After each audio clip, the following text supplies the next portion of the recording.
나모따사 바가와또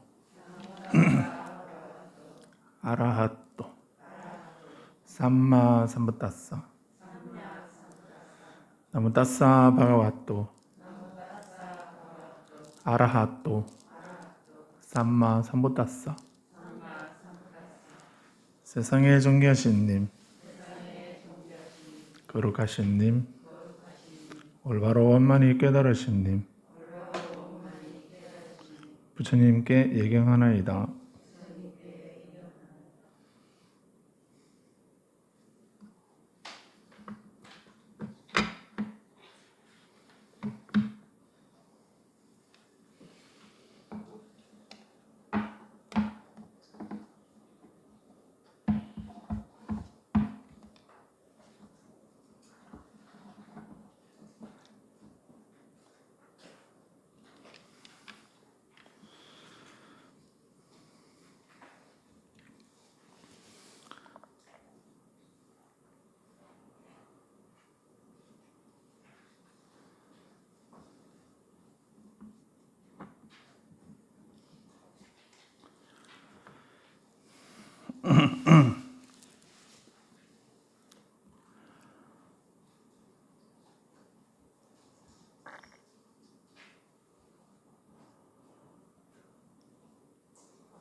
같이 12절까지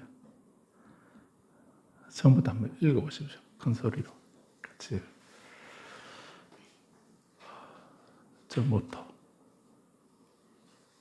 그러니까 페이지가 여시한번부터 54페이지에 같이 한번 12절까지 읽어보겠습니다. 목탁하지 말고 그냥 소리내서.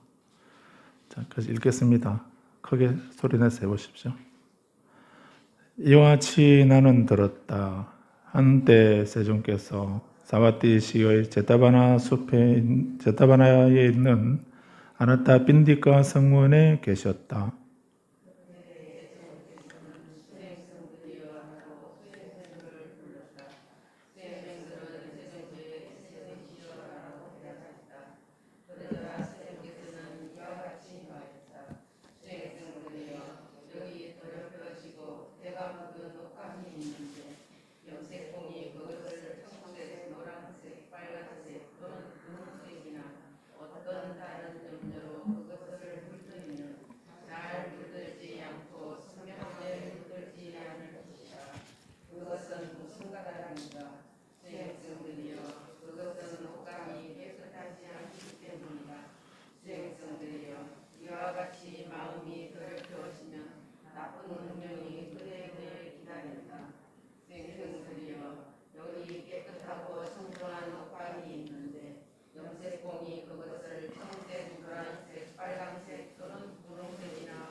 것이 마음의 더러움이라고 알고 나서 기만하는 마음의 더러움을 버리고 오직 마음의 더러움이라고 알고 나서 고집하는 마음의 더러움을 버리고 선입견이 마음의 더러움이라고 알고 나서 선입견을 받는 마음의 더러움을 버리고 자만이 마음의 더러움이라고 알고 나서 자만하는 마음의 더러움을 버리고 오만이 마음의 더러움이라고 알고 나서 오만하는 마음의 더러움을 버리고 교만이 마음의 더러움이라고 알고 나서 교만하는 마음의 더러움을 버리고 악인이 마음의 더러움이라고 알고 나서 악이라는 마음의 더러움을 버린다. 그는 부처님에 관해 이와 같이 세종께서는 공양받을 만한 님, 올바로 원만히 깨달은 님, 명지와 덕행을 갖춘 바른 길로 잘 가신 님, 세상을 이해하는 님, 가장 높은 자리에 오르신 님, 사람을 길들이시는 님, 신들과 인간의 스승이신 님, 부처님, 세상의 존귀한 님입니다. 라고 경험의 근거를 두고 있는 청정한 믿음을 성취한다. 그는 가르침에 관해 이와 같이 세종께서 잘 설하신 가르침은 현세에 유익한 가르침이며 시간을 초월하는 가르침이며 와서 보라고 할 만한 가르침이며 성화시키는 가르침이며 슬기로운이 하나하나에게 알려지는 가르침입니다. 라고 경험에 근거를 둔 믿음, 정정한 믿음을 성취한다. 제자들의 참모임에 관해 이와 같이 님의 가르침을 따르는 제자들의 참모임은 훌륭하게 실천합니다. 참모임은 정직하게 실천합니다. 님의 가르침을 따르는 제자들의 참모임은 현명하게 실천합니다. 조화롭게 실천합니다. 이와 같이 님의 가르침을 따르는 제자들의 참모임은 내상으로 여덟비 되는 참사람들로 이루어졌으니 공양받을 만하시고 대접받을 만하시고 선물받을 만하시고 존경받을 만하시고 세상에 가장 높은 복받칩니다. 라고 경험에 근거를 두고 있는 청정한 믿음을 성취한다. 어느 정도 마음의 더러움을 포기하고 쫓아내고 놓아주고 버려버리고 보내버렸을 때에 그는 비로소 나는 부처님에 관해 경험의 근거를 둔 청정한 믿음을 성취했다라는 것의 의미에 대한 영감을 얻고 가르침과 관련된 환희를 얻는데 환희하는 자에게는 희열이 생기고 희열이 있는 자에게는 몸의 상쾌함이 있고 몸이 상쾌한 자는 즐거움을 느끼고 즐거운 집중이 된다. 그는 나는 가르침에 관해 경험에 근거를 둔 정정한 믿음을 성취했다라고 생각하며 그 의미를 깨우치고 가르침을 깨우치고 가르침과 관련된 환희를 얻는 뒤 환희하는 자에게는 희열이 생겨나고 희열이 있는 자에게는 몸의 상쾌함이 있고 몸이 상쾌한 자는 즐거움을 느끼고 즐거운 자는 마음이 집중된다. 그는 참모임에 관해 경험에 근거로 둔 청정한 믿음을 성취했다라고 생각하며 그 의미를 깨우치고 가르침을 깨우치고 가르침과 관련된 환희를 얻는 데 환희하는 자에게는 희열이 생겨나고 희열이 있는 자에게는 몸의 상쾌함이 있고 몸이 상쾌한 자는 즐거움을 느끼고 즐거운 자는 마음이 집중된다. 네, 여기까지 봤습니다. 13절. 그가 나는 어느 정도 마음의 더러움을 포기하고 쫓아내고 놓아주고 버려버리고 보내버렸다고 생각하며 그 의미를 깨우치고 가르침을 깨우치고 가르침과 관련된 환희를 얻는데 환희하는 자에게는 희열이 생겨나고 희열이 있는 자에게는 몸의 상쾌함이 몸이 상쾌한 자에게는 즐거움이 또 즐거운 자에게는 마음이 집중된다라고 성들을 써야겠습니다. 3부에 대해서 그 의미를 깨우치고 가르침을 깨우치고 가르침과 관련된 환희를 얻게 되는 것. 그리고 마음의 더러움을 포기하고 쫓아내고 놓아주고 버려버리고 보내버렸다라고 하는 여기에 대해서 그 의미를 깨우치고 가르침을 또 가르침과 관련된 환희를 얻는 것이 전제가 되고 있습니다.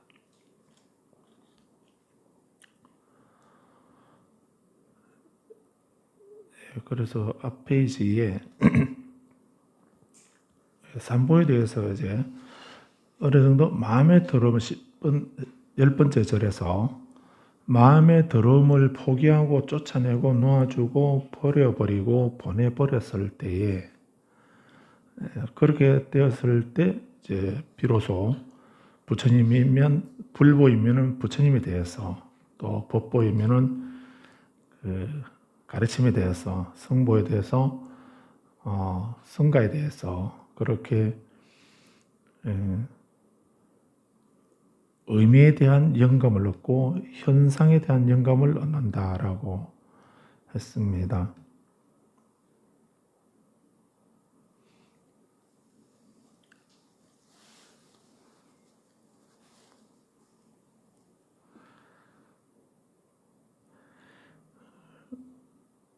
그래서 이 영감을 얻는다라고 하는 것에 대해서 그 베다라고 하는 말을 영감이라고 번역한다라고 이렇게 주석을 하고 있습니다. 40번 줄을 보시면 그 주석에 보게 되면은 열정이라고 번역한 베다라고 하는 이 말은 베다라는 말은 세 가지 의미가 있다라고 이렇게 소개를 하고 있죠. 첫 번째는 간타, 책이라고 하고, 베다라고 하는 말에는 이제 책이라는 의미가 있다라고 했습니다. 그 책은 그 한자 책자를 보면은 한자 이게 책자인데 책자죠. 그래서 이렇게 두 개 고리 두 개 해놓고 옆으로 쭉 그어놔서 이거는 그 죽간입니다. 대나무 쪽 이제 그 중국에서 종이가 없을 때 그 글씨를 어디에 썼습니까?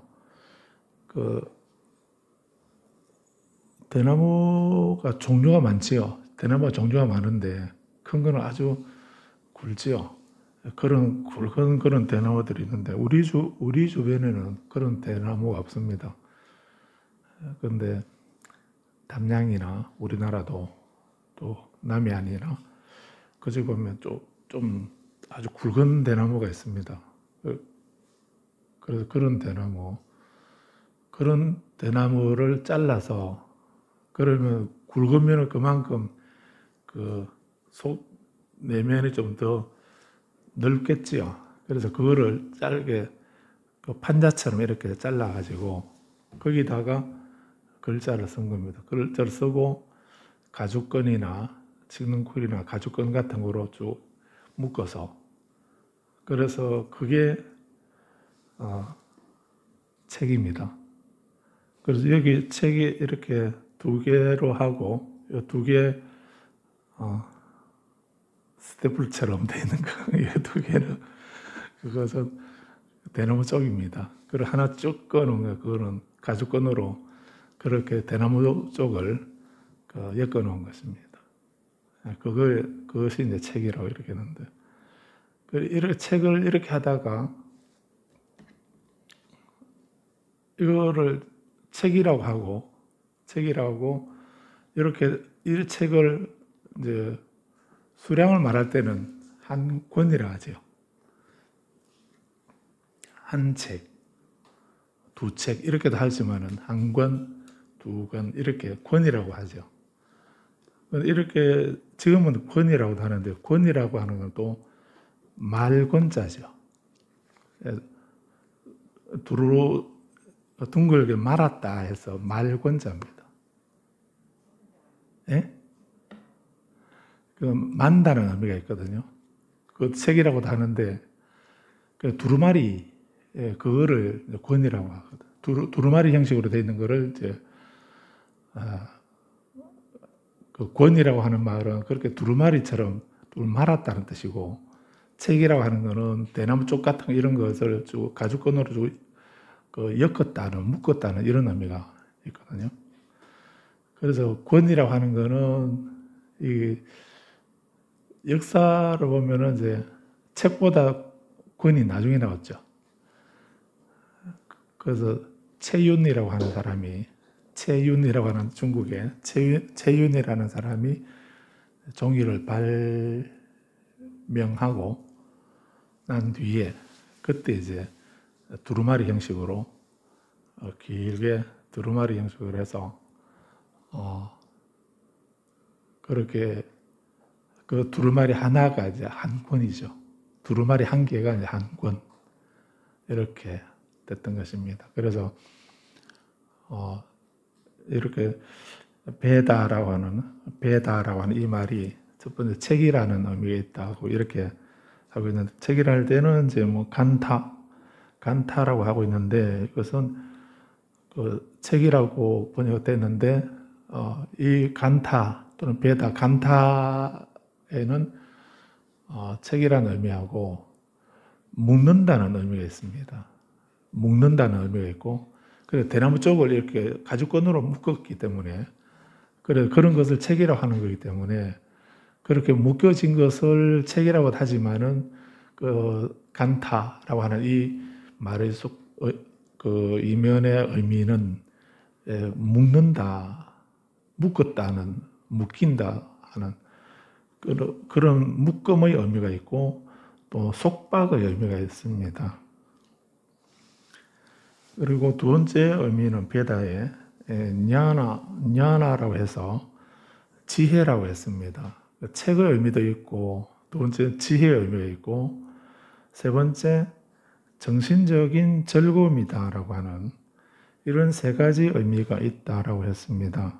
그래서 여기서 의미에 대한 영감을 얻고 현상에 대한 영감을 얻는다 이렇게 할 때, 그래서 그 성전협회에서는 이제 영감을 얻는다라고 이렇게 번역을 했는데, 그래서 이 가운데 세 번째 의미에 해당된다라고 이렇게 보고서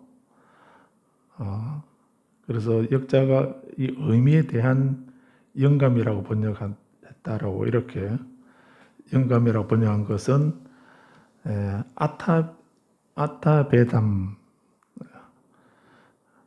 아타베담은 경험에 근거를 둔 믿음을 보는 사람에게 일어나는 즐거움이고, 현상에 대한 영감이라고 번역한 것은 담마베담 이래서 어느 정도 더러움의 버림을 보는 자에게 일어난 즐거움이다 이래서 그런 의미라고 설명을 하고 있는데, 그래서 이 그 베다라고 하는 이 말은 책이나 지혜나 정신적 즐거움 이렇게 있는 가운데 세 번째 뭐 묶여있다, 속박되었다라든지 지혜라든지 하는 이런 것보다도 그 부처님에 대해서, 법에 대해서, 성가에 대해서, 또 마음의 더러움을 버린 것에 대해서 어떤 정신적인 즐거움을 느끼는 이런 것의 의미가 강하다고 해서 이 세 번째 의미를 취해서 번역했다라고 이렇게 말하고 있는 것입니다.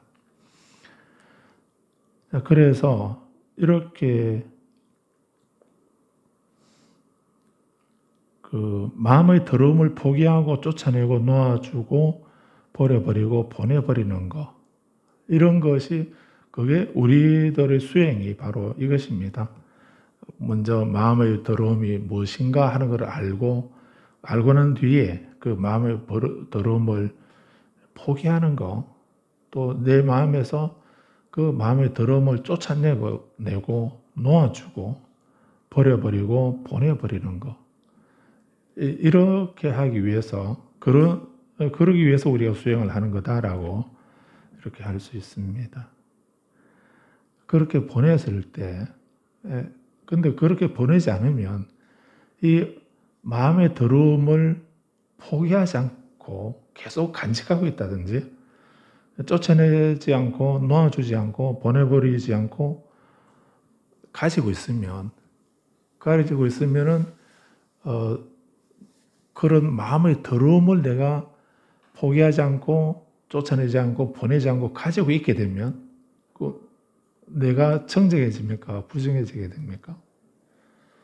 부정하게 되죠.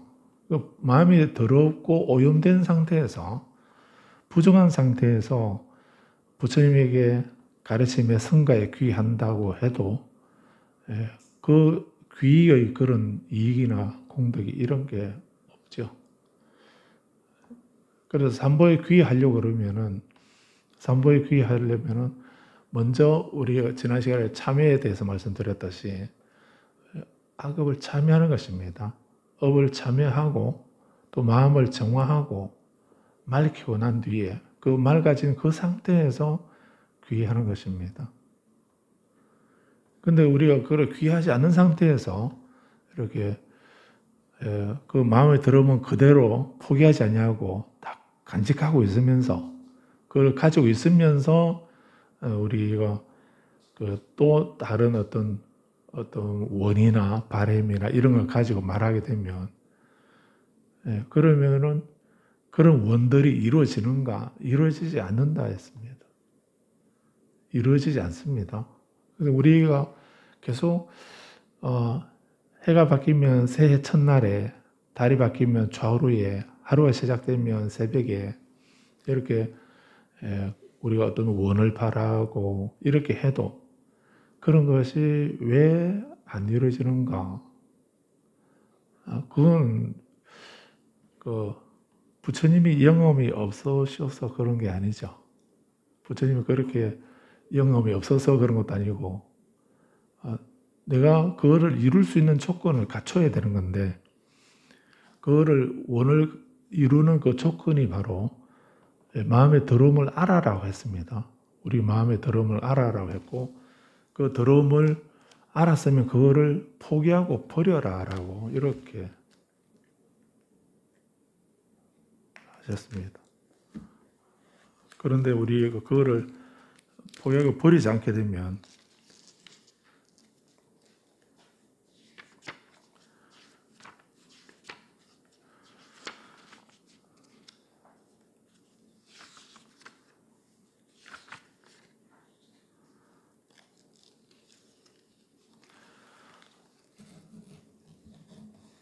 그래서 이렇게 그걸 포기하고 버렸을 때 그걸 버려야만 우리에게 변화를 가져오는데 그거는 그대로 간직하고 있으면서 다른 바램을 원을 가지고 어떤 열망을 가지고 이렇게 한다 하더라도 그것은 이루어지지 않는 것입니다.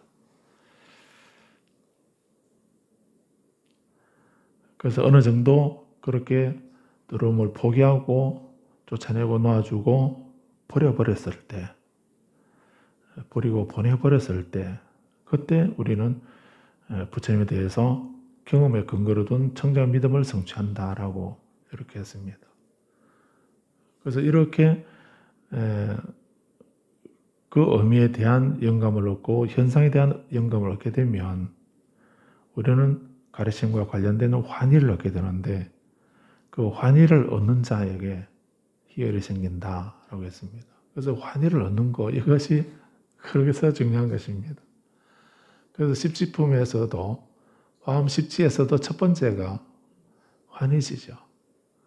그래서 또 산티데와 보살도 이 보살의 눈에서 제가 환희지를 얻을 때까지 항상 문수보살의 그 자성을 예의지 않게 하소서 이렇게 또 제가 원할 때 언제든지 문수보살의 자성을 제가 칭견할 수 있도록 배울 수 있도록 하소서라고 하는 이런 말씀을 회양 부분에서 말씀하겠습니다.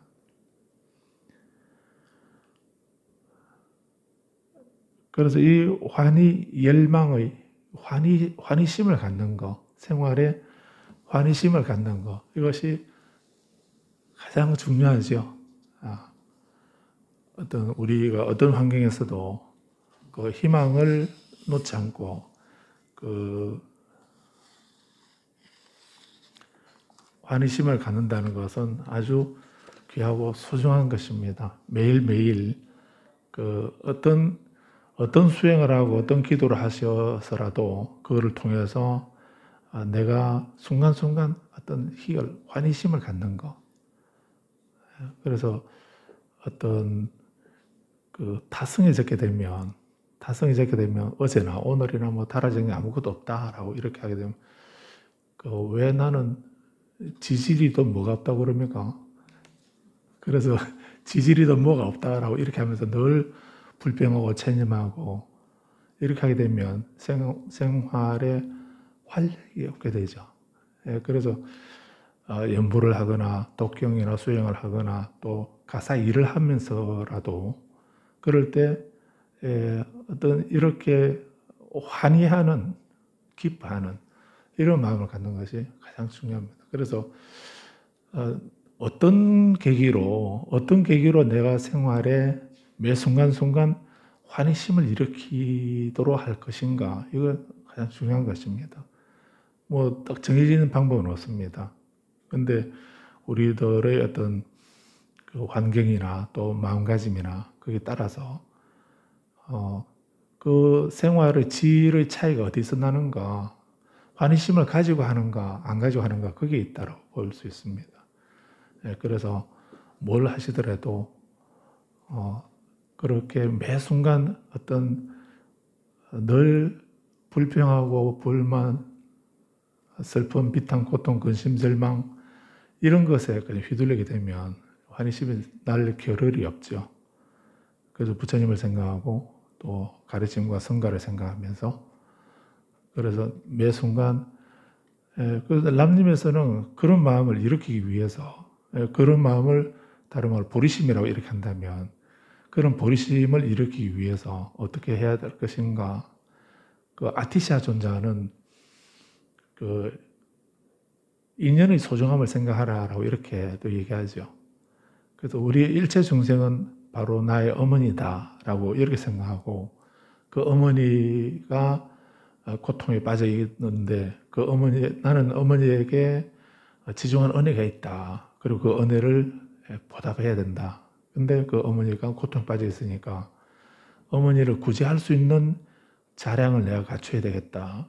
그래서 그 온전히 구제할 수 있는 자량을 갖춘 분은 부처님밖에 안 계시니까 부처님이 되어야 그 어머니였던 일체 중생을 온전히 구제할 수 있는 자량이 있으시기 때문에 나도 빨리 수행을 해서 부처가 되어야 되겠다. 그걸 보리심이라 한다라고 했습니다. 그래서 그런 보리심, 또 열망하는 마음, 이런 환희심 이런 걸 일으키기 위해서 먼저 그 은혜를 알고 은혜를 보답해야 되겠다라고 하는 이런 마음을 가져라라고 이렇게 하셨고, 또 쫑까바드에서 산티데바 보살 아티샤 존자는 그렇게 인연을 생각하라고 이렇게 하셨는데, 산티데바 보살은 이제 우리가 그런 보리심을 일으키기 위해서 어떻게 해야 될 것인가, 쫑까바 대사도 그런 말씀을 하십니다. 지난번에 말씀드렸듯이 가만의 인신이라고 이렇게 했습니다. 이 몸은 얻기가 힘든데 사람 몸을 우리가 받아 태어나기가 참으로 어렵다. 귀한 기회와 조건을 갖춘 이런 사람 몸을 받은 이런 것이 얼마나 귀하고 소중한가, 어려운가, 그걸 생각하고, 그리고 육도 윤회의 고통을 생각하라 했습니다. 그래서 육도 윤회의 고통을 생각하면서 그런 속에 내가 사람 몸을 받은 것이 얼마나 다행이고 귀하고 소중한가, 그 가치를 생각하라고 했습니다. 그런데 이렇게 사람 몸을 얻어서 내가 지금 살고 있는데 또 안타깝게도 얻기는 어려운데 잃기는 쉽다는 거, 그 사이는 무수하다. 삶은 게을도 없고 그리고 사이는 무수하다라고 이렇게 그런 속에 마치 우리들의 존재는 뭐 일렁이는 물방울과 같다. 그 세면대에 그 수도꼭지를 털어놓게 되면 물이 쏟아지죠. 그러면 거기서 물방울이 생겨납니다. 근데 그 물방울이 오래 가던가요? 금방 사라져 버립니다. 그 물방울은. 그래서 우리들의 목숨은 물에 일렁이는 물방울과 같다. 얻기는 힘든데 잃기는 더 쉽다. 그런 존재다라고 하는 이런 생각을 하라고 했습니다. 그래서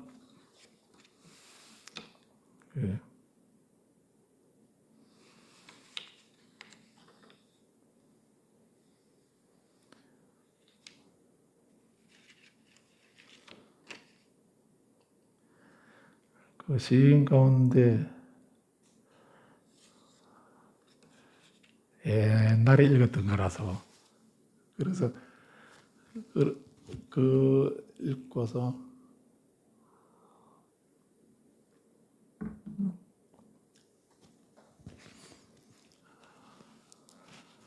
다시 한번 또 보려고 찾아보니까 아주 옛날 책이라서 품절이 되고 없었습니다. 그래서 온 동네 뒤져보니까 부산 그 헌책방에 중고 서적이 하나 있어가지고 그 얼른 구입해서 했더니 바로 보내줘서 봤는데 김남조 시 전집입니다. 거기 보면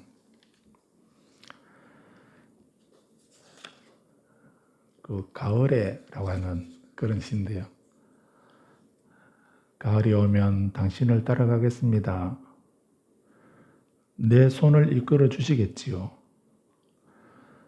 10손가락 낱낱이 지환 그 반지 지환 아시죠? 지환처럼 당신의 사랑을 감아 주시겠지요.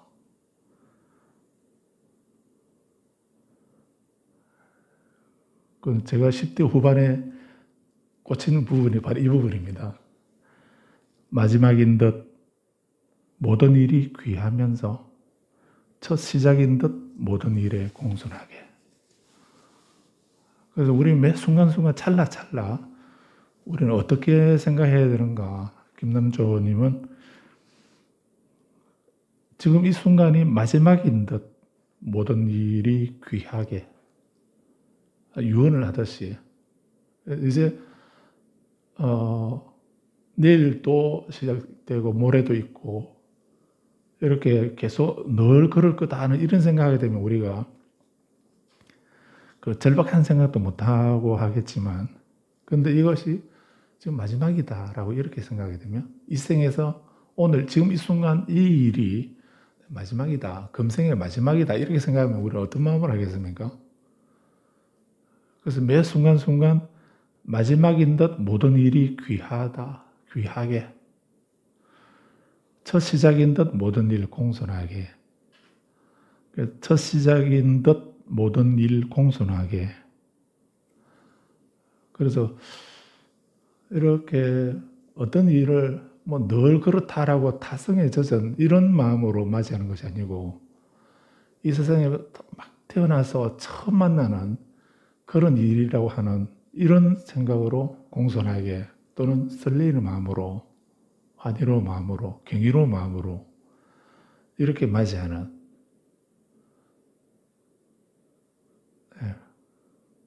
그런 의미지요. 10대 후반에 저는 그렇게 읽었습니다. 그런 의미로. 마지막인 듯 모든 일이 귀하면서 첫 시작인 듯 모든 일 공손하게 그리우니요. 지금은 우리가 떠나 있다 해도 머자나 모든 슬픔을 잊을 것입니다. 내 두 팔의 머리를 누이고 당신은 그날 편히 쉬십시오. 가을이 오면 당신을 따라가겠습니다. 어찌 보면 좀 슬픈 시인데요. 그런데 거두하고 절미하고 거두절미하고 저는 이 부분, 마지막인 듯 모든 일을 귀하면서 첫 시작인 듯 모든 일을 공손하게, 이게 부처님께서 늘 하시는 말씀이 저는 이 부분이라 생각합니다. 그래서 우리가 매 순간순간 경이롭고 환희로운 마음으로 이렇게 타성에 젖어서 그렇고 그런 거지 뭐, 이렇게 맞이하는 것보다도 어떤 일이라도 오늘 마지막이다. 이번 만남이 오늘 이걸로서 마지막이다. 그런 생각을 하고서, 그래서 제일 그 무책임한 그런 우리 약속이 나중에 다음에 밥 한 끼 먹자 하는 거하고, 중국말로 짜이젠 이렇게 또 보자라고 이렇게, 우리는 그런 생각을 하게 되면 내일 또 보게 될 거고, 모레도 보게 될 거고, 다음에 내년에도 또 보게 될 거고, 이렇게 아무도 보장 못 해주는데 우리는 그런 기대를 가지고 생활하게 된다면 절박한 마음이나 이런 거는 생겨나지 않을 수도 있습니다. 그런데 김남조님은 마지막인 듯 모든 일, 지금 이번이 마지막이다. 그래서 이 표현을 부처님은 그 남전열반경에서 조건 지어진 모든 것은 무상하다. 모든 것은 변해져 간다. 이렇게 표현하신 거죠. 모든 것은 변해져 가는데 변해져 감으로 방해하지 말고, 게으르지 말고, 미루지 말고, 타성해졌지 말고, 영원하지 않다, 변한다, 바뀌어서 간다. 그런 줄 알고 부지런히 정진해서 괴로움의 종식을 이루어라. 이게 부처님의 유언이었습니다. 그래서 항상 우리가 매 순간 마지막인 듯 이렇게 생각하면서 일을 하는 것도, 그러면 더 진중하게 일을 하게 되겠죠. 그리고 첫 시작인 듯이, 우리는 좀 우리 국민성이 은근과 끈기라고 이렇게 말을 써하는데, 우리는 좀 그 끈기가 좀 부족하지 않은가, 이런 느낌이 들 때도 있습니다. 지속적으로 꾸준히 이렇게 해야 되는데 조금만 마치 그거를 좀 낮게 표현하면 그 어떤 건성이라고 하던가요? 어떤 건성이라니까 좀 기분 나쁜 소리인데, 그 냄비 건성이라고 이렇게 하죠.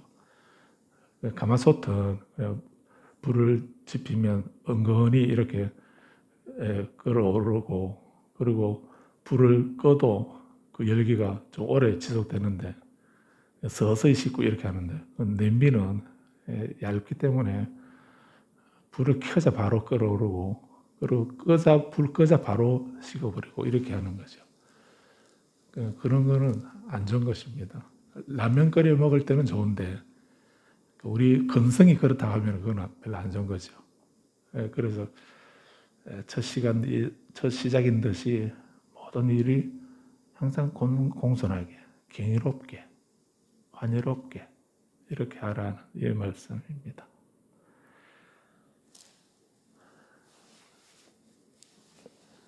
그래서 희열도 중요하고, 몸이 상쾌한 것도 중요하고, 즐거운 것도 중요하고, 마음이 집중되는 것도 다 중요한데, 그 중에 가장 중요한 게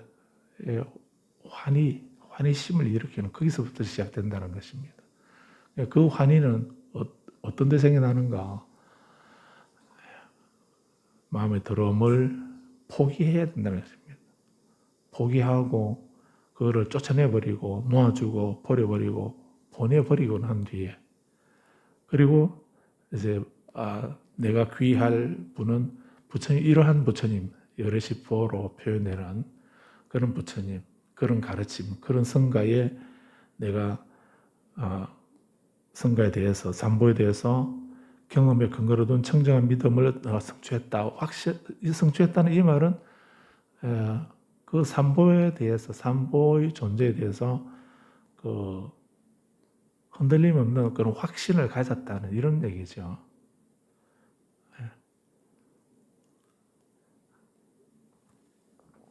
그런 내가 이제 산보에 대해서 청정한 믿음, 그 흔들림이 없는 그런 확신을 가졌다라고 하는 이런 의미에 대해서 현상에 대해서 영감을 얻게 되면 그때 비로소 환희심이 일어난다라고 말씀하고 있습니다. 환희심이 일어나야 희열이 생겨나고 희열이 생겨나야 경안을 얻게 된다. 몸의 상쾌함, 경안을 얻게 되고 경안을 성취한 자가 즐거움을 얻게 된다라고 했습니다. 이 즐거움을 얻은 즐거움,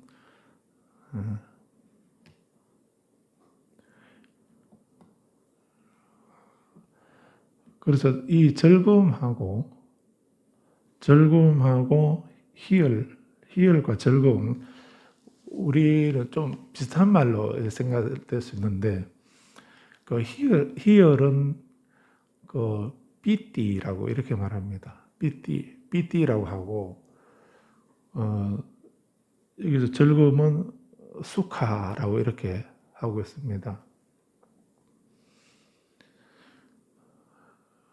그래서 커다란 즐거움 이렇게 하게 되면, 크다는 말은 또 인도 말로는 마하라고 이렇게 하니까 마하수카 이렇게 합니다. 그러면 대락이라고, 이 즐거움을 한자로는 즐거울 낙자로 번역을 합니다. 즐거울 낙자로 쓰는데, 그래서 이 즐거움이라는 이런 것을 뭐 즐거움이라든지 또는 행복이라든지, 행복이라는 말로도 이를 번역을 하는데, 그래서 불교는 행복의 종교다 뭐 이렇게 말하는 사람도 있는데, 그건 좀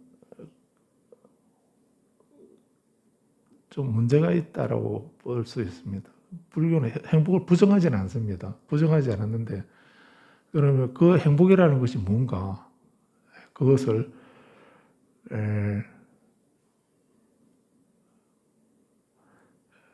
그래서 괴로움에 대한, 고통에 대한 즐거움, 고통에 대한 락이라든지 고락 이렇게 하게 되면 서로 상반되는 거 아닙니까? 괴로움에 대한 즐거움, 이런 식으로 상대적으로 이렇게 이해하게 되면, 그래서 또 이 수카를, 즐거움을 행복이라 하게 되면 불행에 대한 행복, 다른 사람은 불행하지만 나는 행복하다 라든가, 다른 사람은 고통받는데 나는 즐겁다 라든지 하는 이런 그런 정도, 이렇게 해서 그런 상대적인 의미로 우리 즐거움이나 행복을 추구하는 것, 이것이 부처님 가르칩니다 이렇게 말하면은 그건 부처님의 참 뜻이 아니라는 것입니다. 그래서 우리가 그 팔정도 분별경에서도 말씀하고 계시는데요.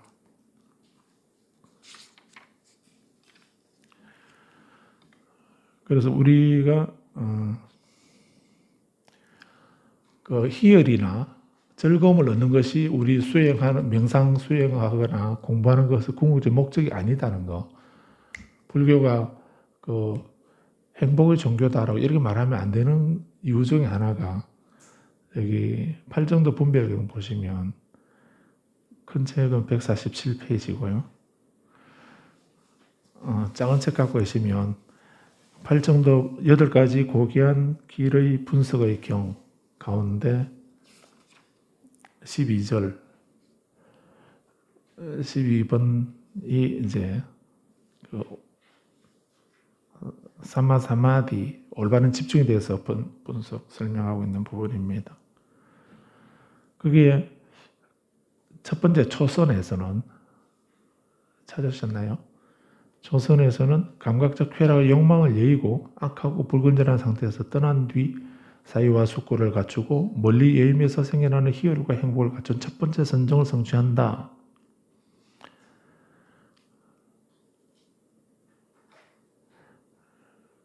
그래서 여기서 희열, 삐띠라고 했습니다. 이 희열이 어떻게 생겨나는가? 이 즐거움, 희열과 행복,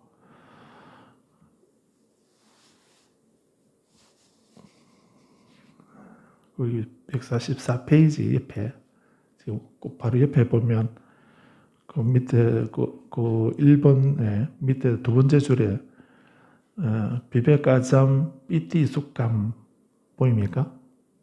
삐띠 쑥감 바타만자남 우파삼빠짜 위아라띠 이렇게 하고 있어요. 삐띠 쑥감 하고 있죠. 그 삐띠는 희열이고요. 쑥함은 행복이라고, 여기서는 행복이라고 번역하고 있는 겁니다. 그래서 즐거움 또는 행복, 쾌락하고는 또 다르거든요. 예. 그래서 이렇게 조선에서 희열과 행복을 갖춘 선정을 얻은 상태가 희열과 행복을 갖춘 선정이 첫 번째 초선입니다. 근데 이 희열과 행복이 어디에서 생겨나는 행복인가? 사유와 숙고를 갖추고 멀리 여임에서 생겨나는 희열과 행복이라 했습니다. 멀리 여이는 거. 뭘 멀리 여입니까? 멀리 벗어난다, 여인다 이렇게 말할 때 무엇을 여입니까? 악하고 감각적 욕망을 여이고 악하고 불근연한 상태를 여의는 것, 떠나는 것. 예. 그래서 여기서 이 희열과 행복이 어디에서 생겨나는가? 그냥 나에게 희열과 행복을 주십시오. 이렇게 한 데서 얻어지는 것이 아니고, 여기서 우리 마지막 니까에서는 마음의 더러움을 포기하고 쫓아내고 놓아주고 버려버리고 보내버렸을 때 이렇게 표현했죠. 이걸 또 줄여서 여기서는 멀리 여인다라고 이렇게 줄여서 표현한 거죠. 이렇게 마음의 더러움을 포기하고 쫓아내고 멀리 여였을 때 그냥 여이는 것이 아니고 사유와 숙고를 갖춘다 했습니다. 사유와 숙고를 갖추고 생각 없이 멍 때리고 앉아서 있으면 이렇게 희열이 생기는 것이 아니고 사유를 갖추고 숙고를 갖춘다라고 했습니다. 그렇게 사유와 숙고를 갖춘 상태에서 또 멀리 여의었을 때 무엇을? 쾌락의 욕망을 여의고 악하고 불근전한 상태를 여의고 떠났을 때 포기하고 쫓아내고 놓아주고 버려버리고 보내버렸을 때 여의었을 때 그럴 때 비로소 희열과 행복이 생겨나게 되고 그런 희열과 행복은 초선의 단계라는 이런 얘기입니다. 우리가 이 희열과 행복을 얻기 위해서 수행하는 것이 아니라는 얘기입니다. 그거는 우리가 수행하는 과정에서 일어나는 한 현상일 뿐이지 그걸 위해서 이 희열과 행복을 얻기 위해서 이 초선에서 얻어지는 느끼게 되는 이 희열과 행복은 불자님 혹시 병원에 가가지고 마약 주사를 맞으면 마약 주사를 안 맞아보셨겠지만 그 마약 주사를 맞았을 때 마약을 섭취했을 때 얻어지는 그 환각의 상태, 그 희열과 그 쾌감, 쾌락의 그 순간, 그하고 초선에서 말하는 이 희열과 행복, 이거하고 그 순도가 비교가 안 되죠. 그 마약을 섭취해서 얻어지는 그거하고는 비교가 안 될 만큼 몇천 배나 높은 그런 희열과 행복이 초선입니다. 초선의 단계의 희열과 행복입니다. 이거는 약물로서 얻어지는 것이 아니라는 얘기입니다. 그런데 그런 희열과 행복이 어디서 온다 했습니까? 이 마음의 욕망을, 더러움을 포기하고 버리고 떠났을 때, 그리고 올바른 정신활동을 기울이는 거죠. 사유와 숙고를 갖췄다 했습니까? 사유와 숙고를 갖추고 또 버리고 떠났을 때 생겨나는 그 희열과 행복. 그 보시를 하게 되면 기쁨이 생기죠. 그래서 진정한 보시는 삼륜청정이라는 이런 말씀하죠. 주는 사람도 보시를 하는 사람도 보시를 하면서 기쁘고 보시를 받는 사람도 비굴하게 받는 것이 아니고 받아서 기쁘고 받는 사람도 기쁘고 주는 사람도 기쁘고 그 보시를 해서 공양 드리는 그 물건도 청정할 때 그런 것이 온전한 보시다라고 하죠. 그래서 삼륜청정이라 이렇게 말합니다. 시자, 베푸는 것, 주는 사람, 수자, 보시를 받는 사람, 그 다음에 시물, 보시하는 물건, 이 세 가지가 청정한 거, 그게 온전한 보시다라고 이렇게 말하죠. 그래서 그 보시를 하면서 그 아깝다는 생각을 한다든지, 불자님들이 해서는 안 될 일 중에 하나가 그 보시하고 기도하고 보시하고 이렇게 할 때 흥정하지 마십시오. 너무 비싸다든지 너무 싸다든지 이런 식으로 그 보시하고 공양 올리고 이렇게 할 때 그때는 흥정하지 마십시오. 그걸 흥정하지 마시고요. 사실은 좀 안 할 말로 우리 기도 가끔 이제 동창금 이렇게 쓰라고 그러면, 그래서 그냥 여건 되는 대로 형편 되는 대로 이렇게 동참하면 됩니다. 이렇게 말하면, 그래 말하면 가끔 우리 사무실에 그래 말하지요. 그래 말하면 그게 더 힘들다면서요. 편하라고 그렇게 말하는 건데, 근데 실제로는 불자님들은 그걸 더 부담스럽다 합니다. 딱 한계를 지어주면 그냥 다른 생각 없는데, 알아서 하라고 이렇게 하면, 저도 절에 와서 제일 많이 들은 얘기가, 그래서 스님들하고 이렇게 막 공사를 하고 토론을 하고 회의를 하고 이 문제를 어떻게 할 것인가 막 한참 얘기하고, 그럼 마지막 결론은 뭐인가 하면 알아서 하시오 이렇게 제일 기분 나쁘더라고요. 그런데 한참 얘기를 열띤 토론을 하고 이렇게 할까 저렇게 할까 이렇게 하고 나한테 마지막 결론은 뭐 하라든지 하지 말아라든지 이렇게 딱 정하면은 뭐 편하겠는데, 소임 볼 때 제일 난감한 게 그렇게 한참 실컷 얘기해놓고 마지막에는 뭐 알아서 하시오 이렇게 하면 되게 기분 나쁘더라고요. 그럼 어떻게 하라는 거지? 그러면은 이렇게 해도 왜 그랬냐라고 말하고, 나는 알아서 했는데, 그런데 이렇게 해도 말하고 저렇게 해도 말하고, 나 지금 무슨 얘기하고 있죠? 그래서 아무튼 우리가 보시할 때에, 공양할 때, 그럴 때는 다른 눈치 보지 마시고요. 일단은 흥정하면 안 됩니다. 흥정하셔서는 안 됩니다. 그건 마음 가지는 대로, 손에 잡히는 대로, 마음 먹은 대로. 많고 적은 거, 그런 거는 물질적으로, 공양에, 우리 몇 가지가 있겠습니까? 공양에 세 가지가 있다 했습니다. 물질의 공양이 있습니다. 물질의 공양. 그런 공양이 당연히, 물질 공양이 필요하죠. 근데 두 번째는, 두 번째 공양 뭐라 했던가요? 첫 번째는 물질의 공양이고, 두 번째는 헌신의 공양이라 했습니다. 섬기고 헌신하는 것. 섬기고 헌신하는 것도 공양입니다. 물질 공양 안 해도.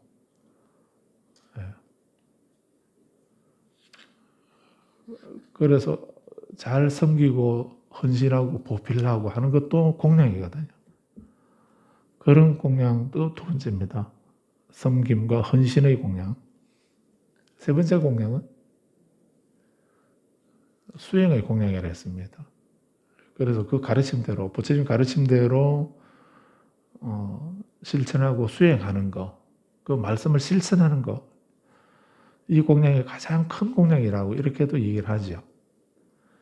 그렇다고 물질 공양이 필요 없다는 말이 아니고, 그 가치로 보게 되면 공양은 다 똑같은 건데, 그런데 물질의 공양도 있고 섬김의 공양도 있고 부처님 말씀을 실천하는 수행의 공양도 있다는 걸 생각하셔야 되고, 또 두 가지, 이공과 사공이 있다라고 이렇게 하죠. 참회에 이참과 사참이 있듯이 공양에도 두 가지로 또 나눌 수도 있습니다. 실제로 생활 필수품 물질을 공양 올리는 거하고 또 마음으로 관상을 해서 올리는 공양도 있습니다. 근데 그 공덕이 똑같다고 했습니다. 어느 쪽이 더 수승하고 열등하고 이런 것이 없고 공양이기 때문에 똑같은 것입니다. 그래서 우리는 물질적인 것에 너무 집착하지 마시고 그거는 어떤 정신적인 이공을 더 강화시키기 위한 그런 방편이나 표현으로 이렇게 할 수는 있어도 그것이 전부라고는 생각하셔서는 안 되고요. 그래서 옷이 공양할 때 기쁜 마음으로 이렇게 해야지 그런 이런저런 거 생각하면서 하게 되면 무주상 보시가 안 되지요. 무주상 보시가 안 되고 공양이 안 되는 것입니다.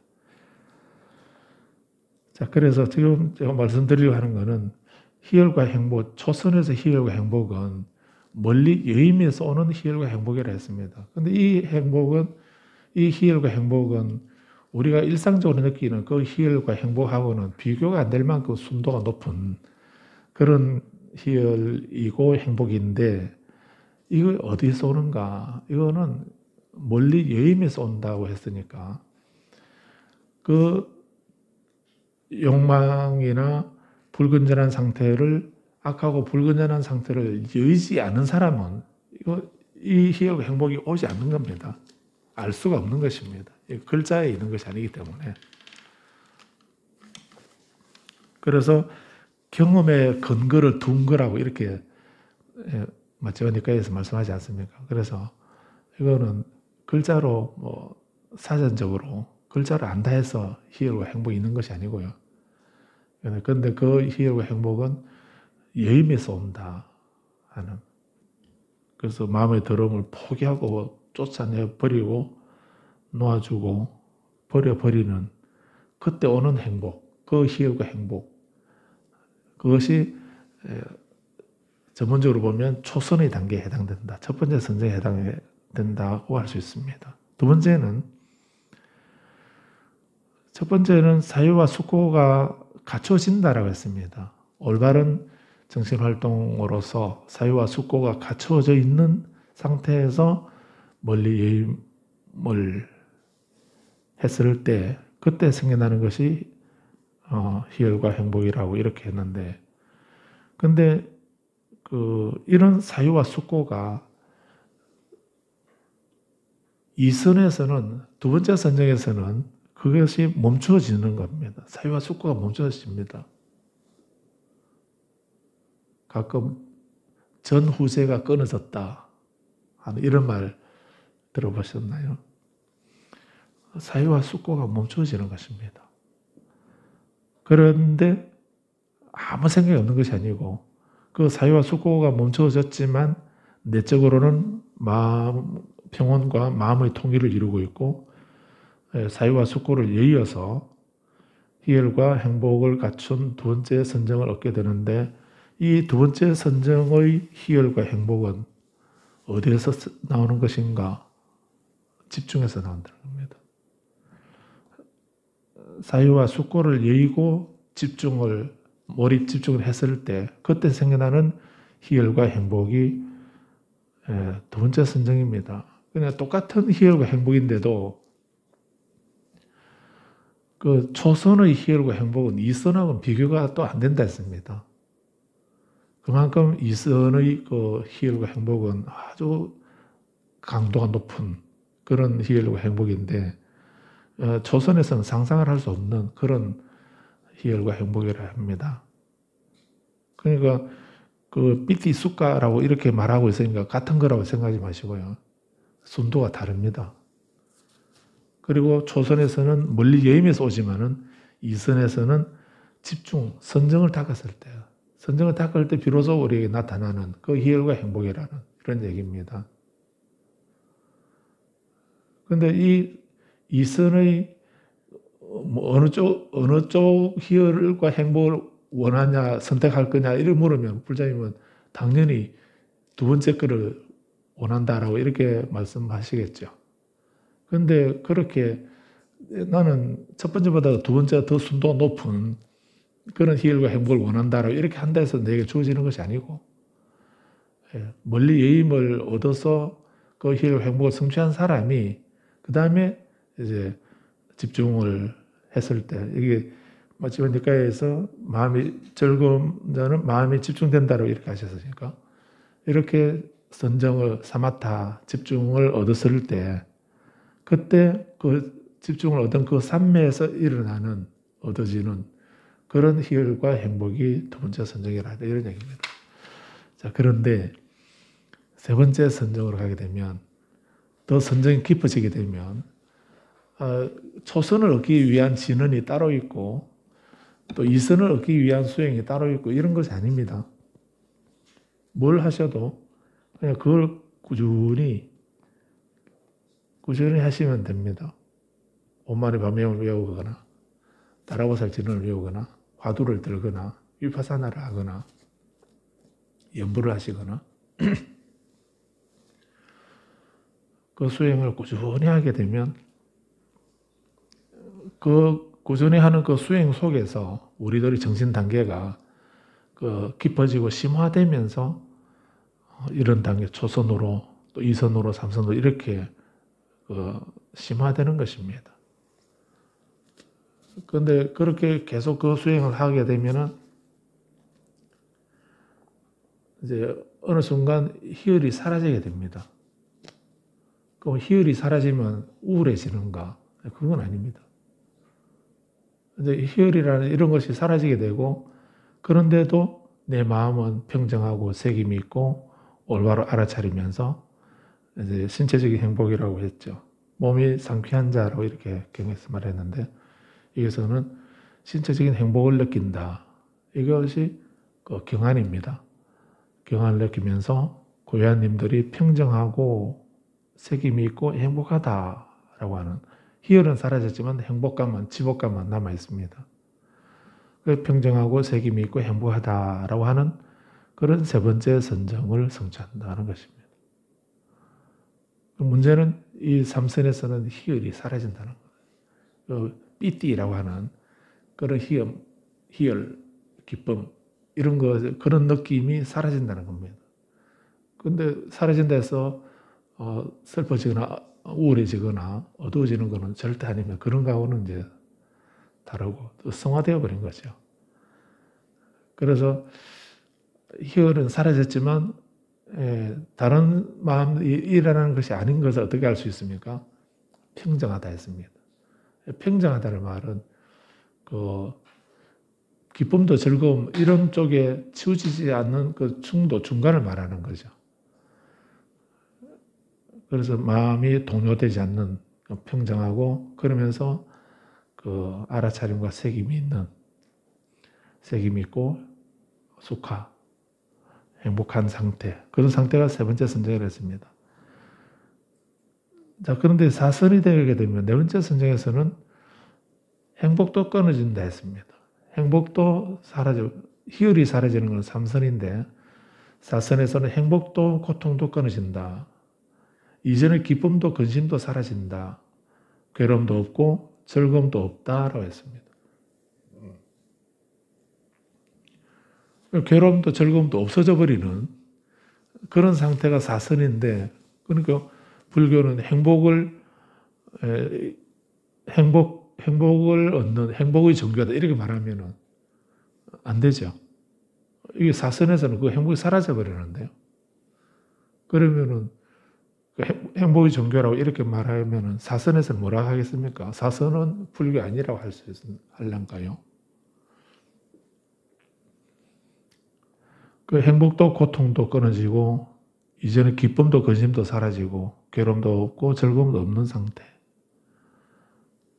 행복이 끊어지고 없어졌다 해서 불행하게 된다든지 기쁨이 사라졌다 해서 슬프게 된다든지 하는 이런 그런 거하고는 아닙니다. 그런 상대적인 그런 거는 이제 분별이나 생각 다 끊어져 없어져 버린 겁니다. 그래서 행복도 고통도 기쁨도 근심도 괴로움도 즐거움도 다 없어졌지만 그 마음 상태는 어떻습니까? 평정한 상태. 전혀 동요되지 않는 그 지복의 상태로 그대로 유지되고 있는 것입니다. 평정하고 책임 있고 지극히 청정한 상태. 그런 상태가 네 번째 선정이라고 이렇게 말하는 거죠. 그래서 우리가 명상을 한다라고 하는 것이 그냥 가만히 방석 위에 앉아 있는 것만이 명상이 아니다라고 하는 것을 알 수가 있습니다. 이렇게. 그래서 아무튼 지난주에 본 것이기도 하지만 환희를 얻게 되면 희열을 얻게 되고 희열을 얻게 되면 상쾌함을 얻게 되고 상쾌함을 얻으면 즐거움을 얻게 되고 즐거움을 얻었을 때 마음이 집중된다라고 했습니다. 이런 즐거움을 얻은 사람이 이제 뭐 빈집이나 나무 아래나 또는 공동묘지 근처나 그런 적정체에 가서 이제 마음의 집중 수행을 하는 것입니다. 부처님은 그런 사람이 고요한 곳 나무 아래나 빈집에 가서 홀로 선정을 닦아라 이렇게 말씀하는 부분이 니까야에는 그런 표현들이 자주 있거든요. 그냥 그런 선정의 적정체에 가서 홀로 명상하고 수행하는 것은 아무나 하면 안 되죠. 아무나 할 수 없습니다. 한다고 해서 그게 올바른 집중, 마음 집중이 아니거든요. 그런 거는 다른 종교나 다른 단체에서도 말할 수 있는 거, 그런 거, 여기서 말하는 마음 집중이 그런 거라고 한다면 굳이 어렵게 뭐 이렇게 할 필요 없겠죠. 근데 불교에서 마음 집중이라 하는 것이 그냥 가만히 고요한 데 앉아서 독방에 혼자 들어가서 앉아서 이렇게 되면 당연히 집중될 수가 있겠죠. 어저께 이런 졸업하는 스님 한 분이 해제하고 인사로 왔습니다.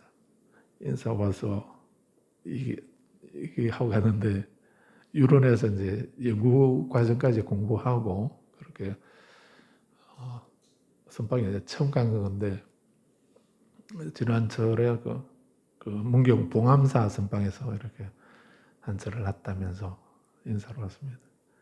그래 이래저래 얘기를 하다가 그 스님이 하는 말이 스님 저는 제가 생각이 그렇게 많은 줄 몰랐습니다. 그래. 제가 생각이 그렇게 많은 사람인 줄 지금까지는 그걸 몰랐다는 왜 그런 생각했냐니까 선방에 가가지고 선방에 처음 갔는데 가원 마치고 유런을 해서 뭐 5년 동안 공부하고 그러고 갔거든요. 그러니까 이제 선방에 처음 들어갔는데 가서 선방에 가서 선방에 이렇게 앉아 있어 보니까 온갖 생각이 다 일어나네. 내가 생각이 그렇게 많은 사람인 줄 몰랐다. 우리가 참선하는 거지. 그런 생각 없애는 게 아무 생각 안 하고 그런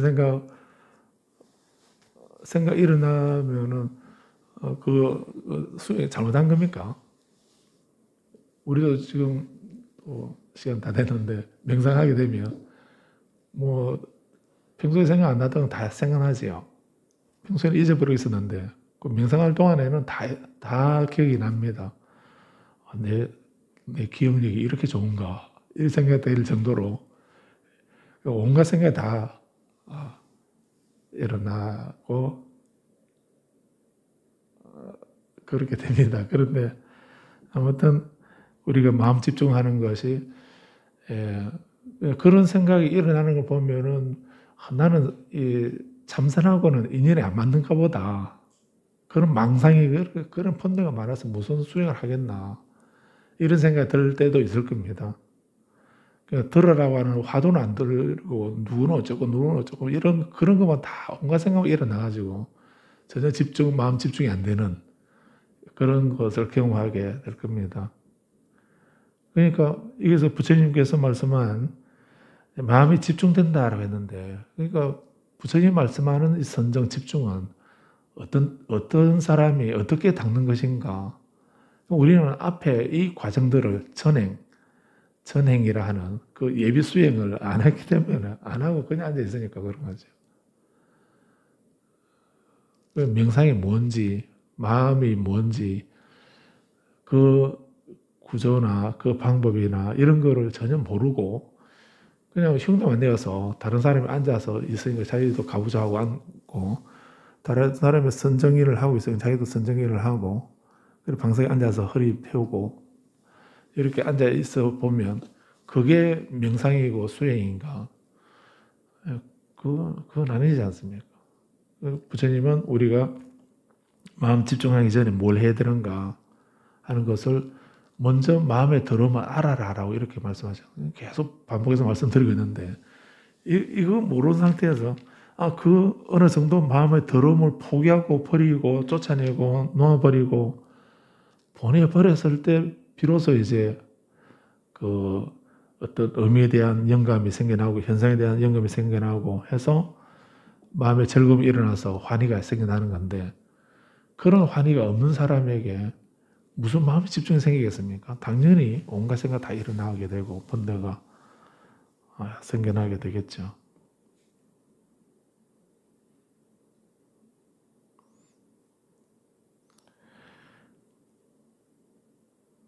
예, 그래서 오늘은 13번, 14번에서 14절 수행성들이여 수행성이 흰 쌀죽과 여러 가지 스프와 조미료를 먹는다 해도 이와 같은 계율, 이와 같은 법, 이와 같은 지혜를 갖추면 그것이 그에게 장애가 되지 않는다. 수행성들이 마치 더럽혀지고 때 묻은 옷감은 맑은 물에 넣어 깨끗하고 청정해지고 금광석은 재련 화로에 넣어 깨끗하고 청정해지듯이 수행성들이요. 이처럼 수행성이 흰 쌀죽과 여러 가지 수프와 조미료를 먹는다고 해도 이 같은 계율, 이 같은 법, 이 같은 지혜를 갖추면 그것이 그에게 장애가 되지 않는다. 그럼 이와 같은 계율, 이와 같은 법, 이와 같은 지혜는 어떤 걸 말하죠? 어떤 것을 이와 같은 계율이랍니까? 어떤 것을 이와 같은 법이라고? 흰 쌀죽과 쌀죽입니까? 쌀죽입니까? 경상도에서는 흰 쌀죽. 아무튼 흰 쌀죽하고 여러 가지 수프와 조미료를 먹는다. 수행성이. 그럼 이 흰 쌀죽하고 여러 가지 수프하고 조미료는 뭘 말합니까? 어떤 걸 말하죠? 한마디로 말하면은 이거는 좋은 음식이죠. 수행하는 사람이 좋은 음식을 먹는 것을 말하는 겁니다. 우리가 그 명상 수업을 오후 2시에 하다가 오전 10시로 바꾼 거예요. 뭐 때문에 바꿨죠? 오후 2시에 하니까 그 흰 쌀죽하고 여러 가지 수프하고 조미료 같은 좋은 음식을 점심을 빵빵하게 먹고 난 뒤에 2시에 공부하니까 다 앉아서 졸고 있어서 그래가지고 안 졸도록 하기 위해서 이제 오전 10시로 바꾼 거죠. 맞나요? 그래서 오후 2시에 하니까 계속 수업 시간에 잠만 오고 그 식곤증이 와서 그래서 우리는 수행자가 이렇게 흰 쌀죽을 먹는다, 여러 가지 수프와 조미료를 먹는다, 좋은 음식을 배불리 먹는 걸 말하는 겁니다. 그런데 이건 좀 다른 얘기가 되겠는데요. 아무튼 사실은 이 수행자들은 바라문하고 사문하고 다른 차이는 바라문들은 이제 제사를 지내고 그렇게 신에게 제사를 지내면서 모든 일을 해결하려 하는 그런 종교가 바라문교거든, 인도에서. 사문들은 제사를 안 지냅니다. 제사를 지낼 필요가 없다고. 제사 지낼 대상이 없는 겁니다. 왜냐하면 내가 지어서 내가 받는 건데 이 일이 나 때문에 생기고 내가 해결할 수 있는 건데 누구에게 부탁하겠냐. 그래서 수행자 사문들은 제사를 안 지내고 수행을 하는 것입니다. 수행하고 제사는 그렇게 다른 겁니다. 불교도 사문 계열이기 때문에 불교도 그 희생제와 같은 그런 제사를 부처님은 말씀하지 않는 것입니다. 지내지 말라라고 하신 이유가 거기에 있습니다. 그래서 우리가 바라는 그런 여기 희열과 행복이라고 하는 것도 신에게 고사를 잘 지내면, 제사를 잘 지내면, 미사를 잘 올리면 우리에게 희열과 행복이 있다. 이렇게 말하면 문제가 다르죠. 근데 지금까지 우리가 배웠듯이 그 희열과 행복이 어디서 생겨나던가요? 멀리 여임에서 온답니다. 그러면 하느님하고 알라신하고 뭐 옥황상제하고 아무 상관이 없는 그 희열과 행복은 내가 멀리 여의면 욕망과 악하고 불건전한 상태를 여의기만 하면 거기서 오는 희열과 행복이 있는 것이고, 내가 보시를 하면 보시를 했다고 하는 거기에 대한 기쁨이 있는 거고, 보시를 안 한 사람은 보시를 한 사람이 얼마나 기쁜지를 모르죠. 근데 나도 주변 다른 사람을 내가 베풀어주고 도와줬을 때, 못 본 척 했을 때 그 느낌하고, 그래도 내가 덜 먹고 덜 입고 덜 쓰고 이렇게 하면서 그것을 다른 사람에게 뭐 조금이라도 뭐라도 이렇게 이웃에게라도 베풀어주고 나눠줬을 때, 그때는 내 것을 뺏겼다는 상실감이 들던가요? 아니면 나도 뭔가 누굴 도와줬다고 하는 그런 기쁨이 생기던가요? 그런 기쁨이 안 생깁니까? 뺏겼다는 생각보다도 내가 기쁜 마음으로 줬을 때, 베풀어주고 이렇게 했을 때, 그러니까 그런 기쁨은 정말 베풀어주고 나눠준 사람만이 알 수 있는 그런 느낌 아닙니까? 그런 것처럼 보시도 마찬가지고요. 수행도 마찬가지입니다. 이 희열과 행복이 여의었을 때, 또 집중을 했을 때 얻어지는 이런 것은 그걸 하지 않은 사람은 알지 못하는 것이고, 그렇게 해야만 희열과 행복이 생긴다라고 이렇게 말씀하는 것이 불교이기 때문에, 그래서 우리는 이런 것은 누구에게 잘 빌고 좋은 영험 있는 그런 도량의 뭐 어떤 기운이 다른 그런 것이 따로 있고 이렇게 하면은 그런 것이 아닌 겁니다. 그러니까 흰 살족을 먹는다, 여러 가지 스프와 조미료가 든 그런 좋은 음식을 먹는다, 아니면은 거친 음식을 먹는다, 이게 문제가 아닌 것입니다. 불자님들이 기도하실 때에 어떻게 합니까? 찬물에 어떻게 하죠? 찬물에 목욕 제기하고, 또 어떤 분은 집에서 3-7일 동안 기도하고 이렇게 하면서 그 미음만 드신답니다. 오신채 먹으면 안 되고, 또 뭐 육류나 비리고 냄새나는 이런 거 먹으면 안 된다고. 그래서 미음만 먹으면서 이렇게 집에서 뭐 3-7일 기도나 100일 기도나 이렇게 하신다고. 그게 올바른 기도입니까? 부처님이 그렇게 기도하라고 어디에서 말씀하셨던가요? 불교는 부처님은 그런 얘기 안 하셨습니다. 기도는 미음 먹는 게 기도가 아니고, 오신채 안 먹는 게 기도가 아니고, 육류 안 먹는 게 기도가 아니거든요. 불교 기도는. 우리는 기도란 말 안 쓰지만, 근데 굳이 우리가 불교 기도라고 이렇게 말한다면, 불교에서 기도나 수행은 그 오신채, 육류 이런 거 안 먹는 거, 그게 수행이 아니라는 얘기입니다.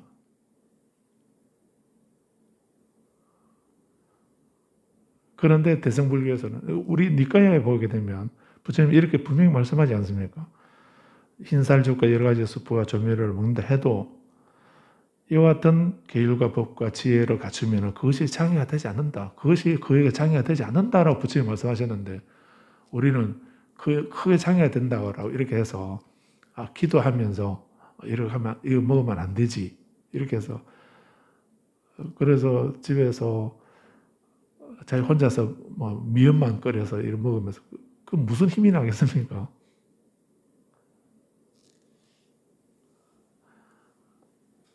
그래서 그게 중요한 게 아니고, 중요한 게 내 마음의 더러움을 버리고 포기하고 버리는 거, 마음의 때를 정화하고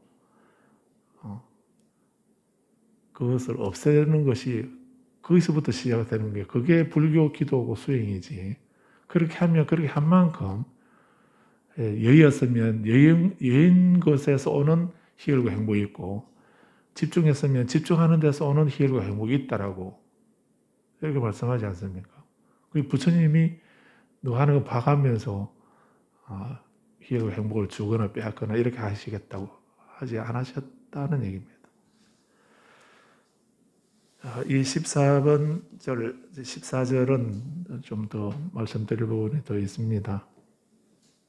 아주 중요한 부분입니다. 흰살죽과 여러 가지 수포와 조미료를 먹는다 해도 이와 같은 계율, 이와 같은 법, 이와 같은 지혜를 갖추면 그것이 그에게 장애가 되지 않는다. 그럼 우리에게 장애가 되는 것이 뭔가? 아셔야 되겠죠. 마음의 더러움을 포기하지 않는 것입니다. 버리지 않는 것, 간직하고 있는 것. 그러면서 한편으로 다른 마음을 갖는 것을 말하는 겁니다. 산티데오 보살은 그런 사람들을 어떻게 표현하고 있습니까? 자기 자신도 구제하지 못했으면서 자기 자신도 정화하지 못했으면서 일체 중생을 제도하겠다고 하는 것은 미친 사람이다. 미친 거와 마찬가지다. 그런 얘기를 그렇게 과격한 표현을 하고 있습니다. 이 보살행문에서는. 그러니까 중생을 제도한다는 것이 그냥 남을 돕고 구제한다는 게 좋은 일이긴 하지만 어떤 사람이 할 수 있는가? 자기 자신을 구한 사람이 자기가 행복한 사람이 다른 사람을 행복하게 할 수도 있고 자기가 기쁜 사람이 다른 사람에게 기쁨을 줄 수도 있습니다. 자기가 구제되지 못했으면서 자기는 마음의 더러움을 그대로 간직하고 있으면서 다른 사람에게 어떤 기쁨과 이익을 줄 수 있는가? 줄 거리가 없지 않습니까? 여기서 그 부분을 말씀하신다라고 하시기 바랍니다. 여기까지 하겠습니다.